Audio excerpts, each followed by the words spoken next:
Now, just an outline of the book. The first 24 chapters are pronouncements of judgments on Judah for their sin, because they wouldn't listen to God, because they wouldn't turn from their sin. Then chapter 25 to 32 is just a litany of judgments against the Gentiles: Ammon, Moab, Edom, Philistia, Tyre, Sidon, and Egypt.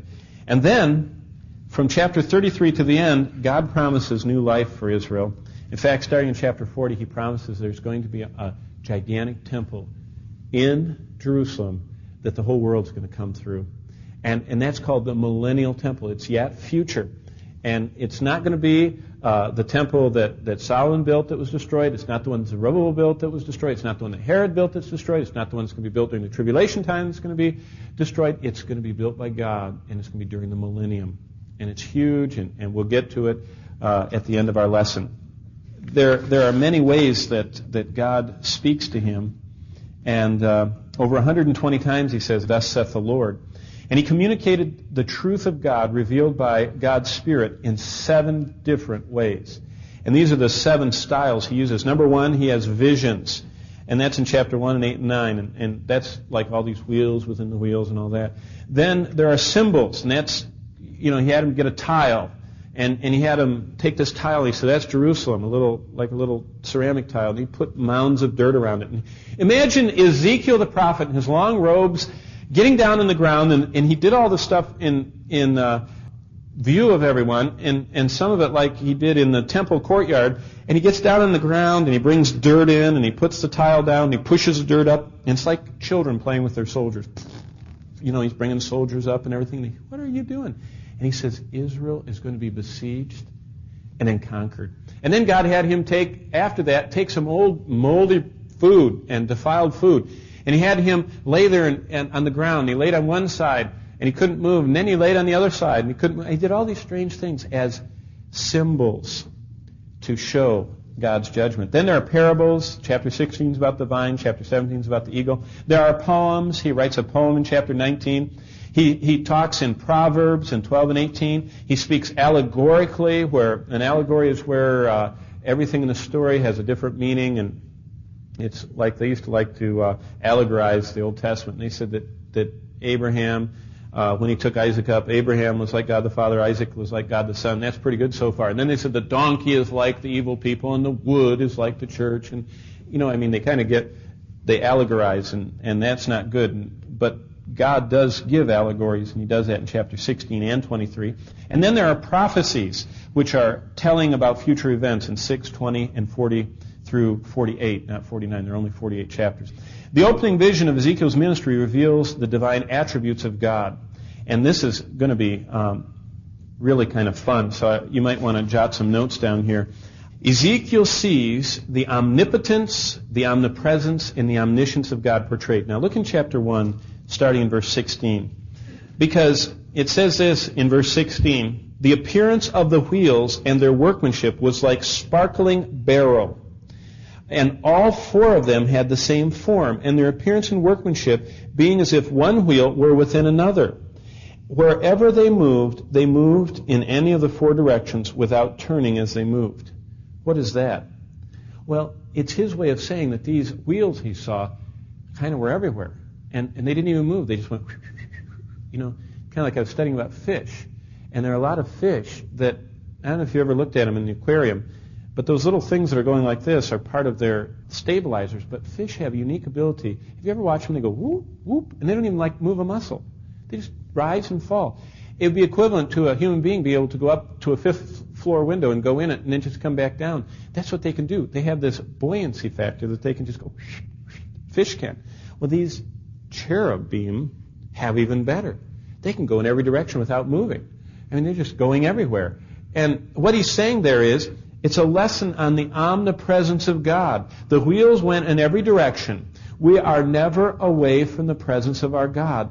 All our universe is his domain. You know how these cellular ads, this is our territory, and it'll have the map of the United States. Or, this new pager has the whole world that says, this is our territory. You can't get away from our pager.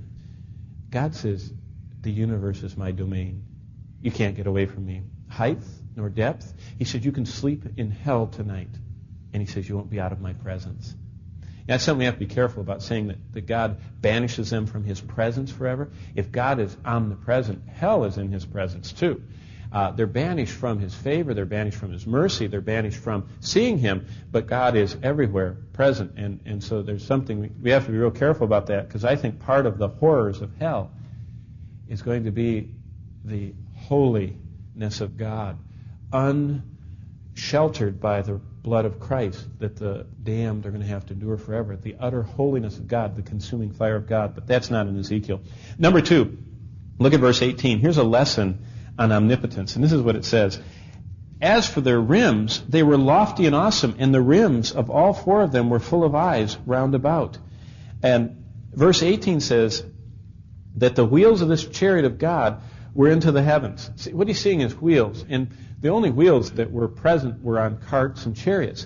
And so it's like he looks up and he sees these wheels, and they just kind of go up as far as he can see, and they turn everywhere, and it's like they're just kind of filling everything. And it's a vision, remember. He's not really seeing, he's seeing something that has meaning, but he's not seeing a literal object, because there wasn't a giant chariot sitting over the river Chebar.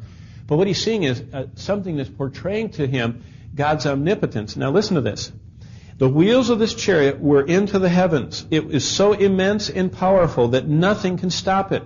It can't be blocked or thrown off track. As Ezekiel became overwhelmed at God's mighty power, he was underwhelmed at Babylon's power. See, when he's writing this, he's up in Babylon in 598 BC, and Nebuchadnezzar's getting his army all, they're all, 2, 3, they're all practicing because they're going to go down and destroy Judah. And he's up there in the middle of their military as they're preparing to go down and destroy his city, his temple, his people, where his God, he thought, was resident. And God says, wait a minute, look up. He says, want to see my chariot? He says, look at my chariot. He says, my chariot goes into the heavens. He said, it's so big, it's bigger than the earth. And he says, don't fear things on earth. He says, I'm omnipotent. Nothing can thwart me. Nothing can block me. Nothing can get in my way. He says, no power can withhold me from working. I am omnipotent. And then verse 18, it says that these eyes were all around the edges of these wheels, these gigantic wheels that he saw. Now listen to this. Throughout the Old Testament, eyes denote intelligence and understanding. These eyes filled the wheels. They speak of the wise providence of God. Providence is neither blind, aimless, nor fatalistic. God guides according to the infinite knowledge that He possesses. He knows the end from the beginning, and His wisdom utilizes the best possible means to achieve the goal He's intended. However inexplicable the circumstances of life may be, believers should rest in the assurance that God has made everything appropriate in its time, including your wife dying at sundown, as Ezekiel experienced. Whether it's times of prosperity or adversity, God's ways are unsearchable, and faith knows the operations of providence progress according to God's order and purpose.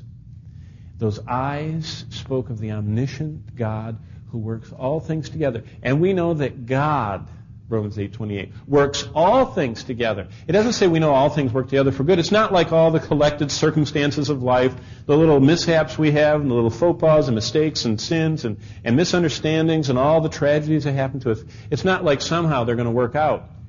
God is actively working all of them together for His good. You understand? God is the active agent in providence. He is the one that is supernaturally superintending the events and working them together for His good.